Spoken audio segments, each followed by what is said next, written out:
ما أنزلنا عليك القرآن لتشقى إلا تذكرة لمن يخشى.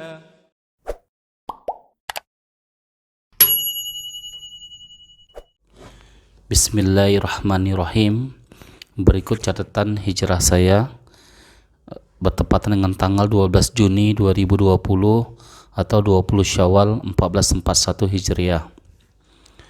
Kali ini saya tetap melanjutkan yang pertama, yaitu kisah di mana saya mendapatkan hidayah karena penyakit asam lambung. Setelah keluar dari rumah sakit dan kemudian saya mendapatkan hasil lab dari tes darah saya bahwa saya divonis fatty liver dan asam lambung, maka saya mulain konsultasi ke dokter di rumah sakit untuk pola hidup sehat pencernaan saya. Beberapa hal seperti pisang dan lain-lain tidak boleh dimakan. Kemudian saya juga dianjurkan olahraga dan berapa makanan yang harus saya konsumsi.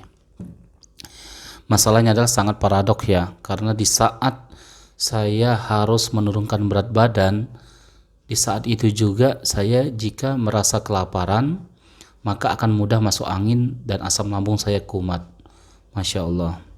Akhirnya saya terus berikhtiar pergi ke dokter yang katanya adalah mantan dari dokter presiden di Orde Baru.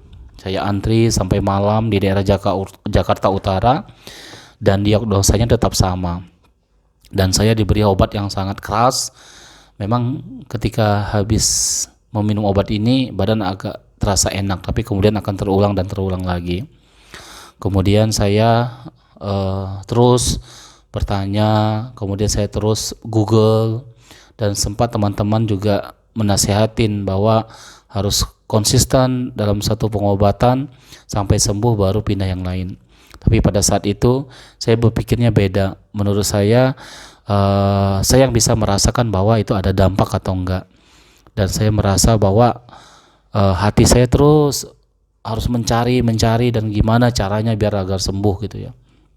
Kemudian saya pergi ke akupuntur karena rekomendasi dari teman di kantor, dan akupuntur ini 500.000 sekali terapinya itu 3 jam, dimana badan akan ditempel dengan ramuan di dalam kain yang panas sehingga hangat dan berkeringat, dan kemudian ditusuk-tusuk pakai jarum dan kemudian disetrum.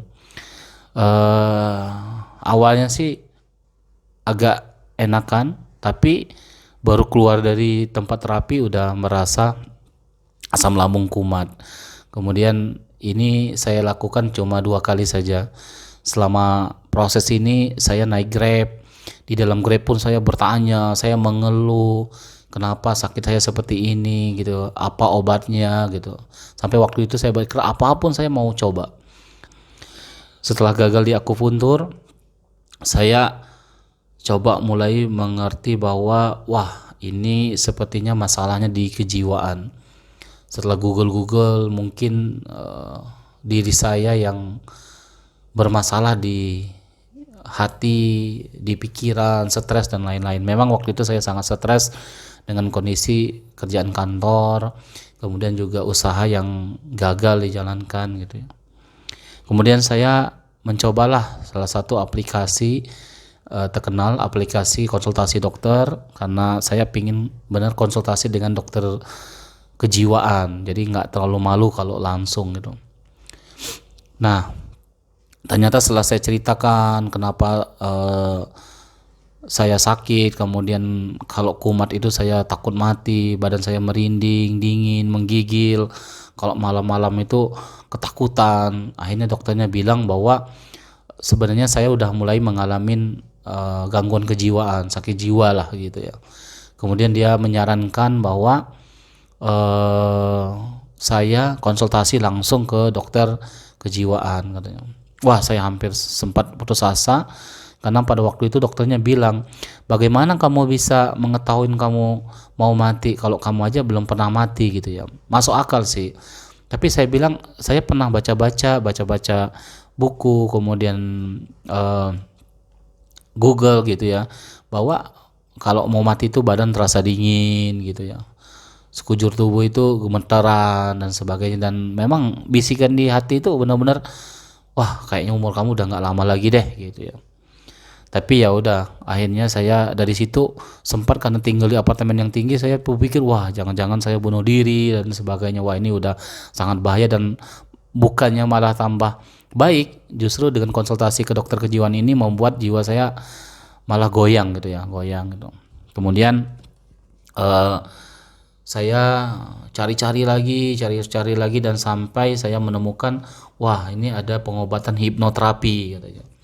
Nah kemudian ini sangat jauh karena saya di Jakarta Utara, akhirnya kita pergi ke Jakarta Selatan. Nah ketika hipnoterapi inilah waktu itu ya, perasaan itu karena jauh, jadi kalau naik mobil itu badan tuh menggigil gitu, keringat bulir keringat itu gede-gede di kepala. Kemudian saya pun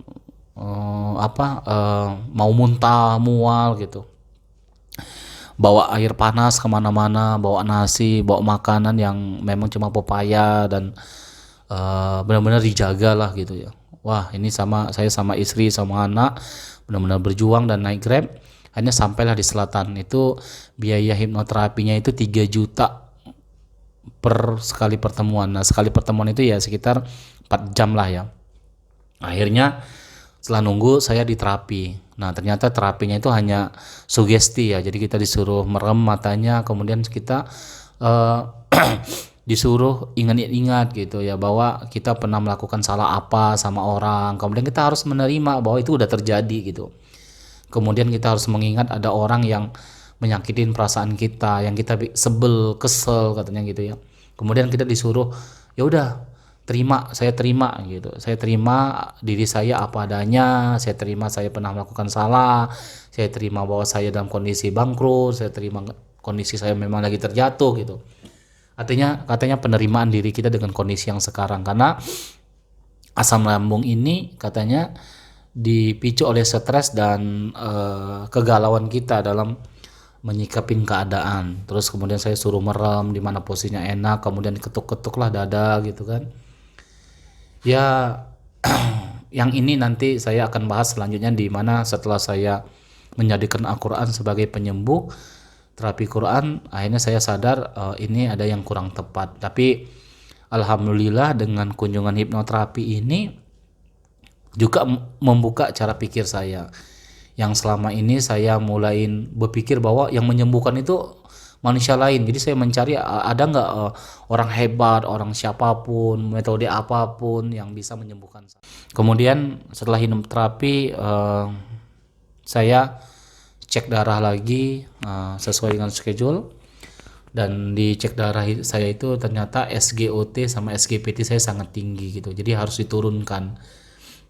Kemudian dokternya menyarankan ya boleh digabung dengan pengobatan tradisional, ada pilnya juga, yaitu saya buat ramuan kunyit. Jadi kunyit itu dimasak, dipotong-potong kecil, dimasak sampai kuning dan diminum gitu dengan madu. Dari sini ada badan saya terasa enak, dan dari sini saya berpikir, suatu hari saya berpikir tenang, karena saya udah nggak masuk kerja lagi, kondisi juga ditakutin, wah nanti ini udah PHK lah gitu ya. Bos juga udah nyari-nyari, dan saya coba merenung dulu. Di suatu malam setelah saya sholat tahajud, saya berpikir gitu ya, wah nggak ada lagi nih manusia yang bisa saya andalkan gitu ya. Nggak ada lagi metode yang ini hebat, itu hebat dan sebagainya yang bisa menyembuhkan gitu loh. Kalau kayak gitu ini gimana lagi ya? Saya harus coba apa lagi gitu? Saya bingung, saya harus coba apa lagi? Akhirnya entah apa gitu, saya berpikir bahwa ya udah, oh iya waktu itu saya ngaji, dan di saat ngaji itu saya kebaca gitu bahwa semua permasalahan hidup kita ini akan selesai kalau kita itu bertakwa gitu ya, berserah diri kepada Allah dan meminta pertolongan hanya kepada Allah. Akhirnya saya berpikir ya udah, kalau kayak gitu inilah saatnya saya untuk hijrah. Hijrah benar-benar bukan berarti dalam memperbaiki dikit demi dikit, tapi benar-benar saya harus melakukan sesuatu yang ekstrim lah. Maunya sedikit, jadi saya hanya mau memahamin bahwa Rasulullah itu hijrah dari suatu tempat ke tempat lain. Akhirnya saya berpikir bahwa oh mungkin di apartemen ini saya nggak pernah bisa sholat di masjid, padahal suara azan sering kedengaran dan sangat sulit, dan kemudian di apartemen ini juga mungkin ya banyak maksiatnya atau gimana. Akhirnya saya memutuskan ya udah kita pindah ke daerah Jabodetabek. Kemudian kita memilih Tangerang. Sempat galau sih karena waktu itu apartemennya itu baru disewa 28 juta dan kita baru pakainya itu sekitar 6 bulan. Sempat mikir ya udah ini sampai sewanya selesai baru pindah, tapi besok ketika mulai sholat tahajud tuh hati tetap menguatin gitu, udah kamu pindah aja gitu.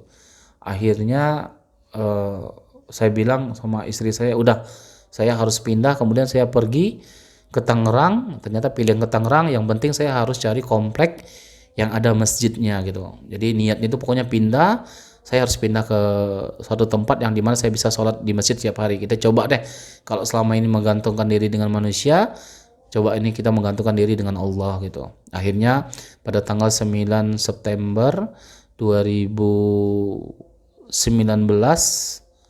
akhirnya saya hijrah. Saya barang-barang semua apartemen saya tinggalin, kemudian saya hijrah. Dan waktu itu saya mikirnya ya udah yang penting ada masjid. Saya nggak mikir kalau ke kantor nanti naik taunya tuh naik kereta ya, nggak tahu ternyata dari komplek ini ke kereta tuh jauh banget gitu ya. Akhirnya saya udah nggak peduli, yang penting saya mau pindah, mau sehat. Alhamdulillah pada tanggal 9 September itu saya hari Jumat, kemudian saya sholat langsung di masjid. Malamnya saya sholat dan saya kenalan dengan orang di masjid, ternyata di semuanya pengurus DKM gitu. Malam itu adalah pengajian tahsin. Wow, saya bilang langsung saya belajar ngaji.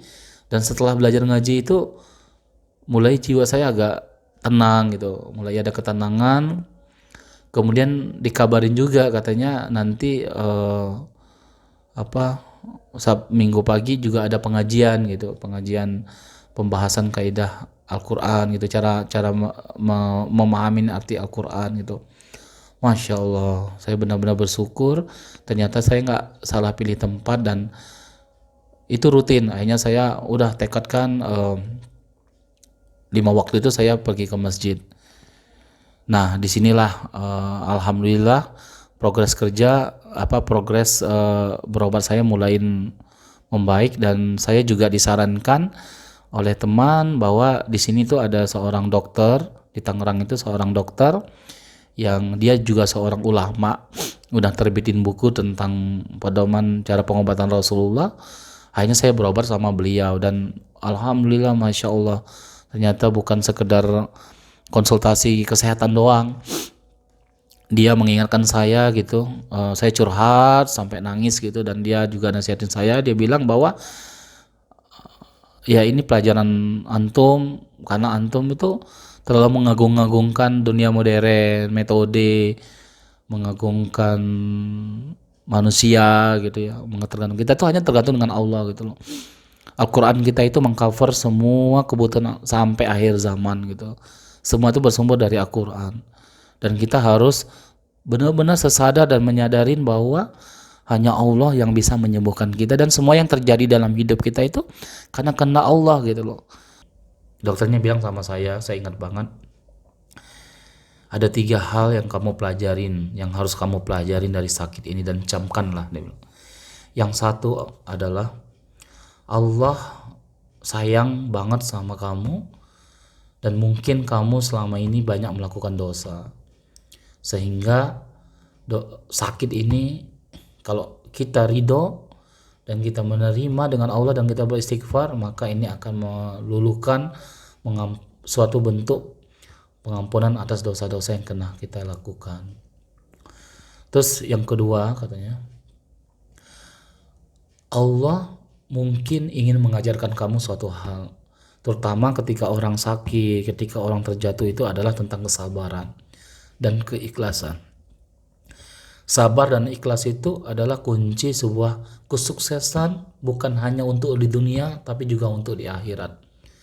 Dia ada juru keselamatan, bagaimana cara kita bersikap, bagaimana cara kita bermuamalah di dalam dunia ini gitu loh. Jadi ini ilmu sabar dan ikhlas ini nggak bisa belajar teori katanya, harus benar-benar dari praktek, dari kondisi gitu, dari benar-benar ngalamin gitu ya. Jadi orang belajar menahan marah, sabar, ya dia harus marah gitu. Nggak bisa marah yang kayak di sinetron bikin-bikin doang, nggak bisa. Benar-benar dalam kondisi memang dia sering marah gitu dan dia berusaha untuk sabar. Nah inilah dia bilang ilmu kesabaran dan keikhlasan ini diuji dengan kasus yang benar-benar terjadi, dan itulah Allah kenapa beri kamu sakit gitu loh. Dengan sakit ini ya kamu dipaksa untuk bersabar, untuk ikhlas gitu, untuk menyiapkan sesuatu yang lebih besar lagi. Terus yang terakhir dia bilang makna sakit ini adalah kamu akan diberi yang lebih baik. Nah, karena Allah mau beri yang terbaik, maka kamu harus disiapin katanya. Karena yang ketiga ini adalah Allah akan mengangkat derajat kamu gitu kan. Akhirnya saya mulai menemukan pola di mana ketika tubuh saya itu bereaksi itu kenapa, kemudian saya merasakan sakit itu di saat-saat seperti apa gitu. Nah ini mungkin nanti kita akan bahas di hidayah hijrah saya di yang ketiga, yang seri terakhir. Mungkin itu yang bisa saya bagi pada season yang kedua ini. Terima kasih.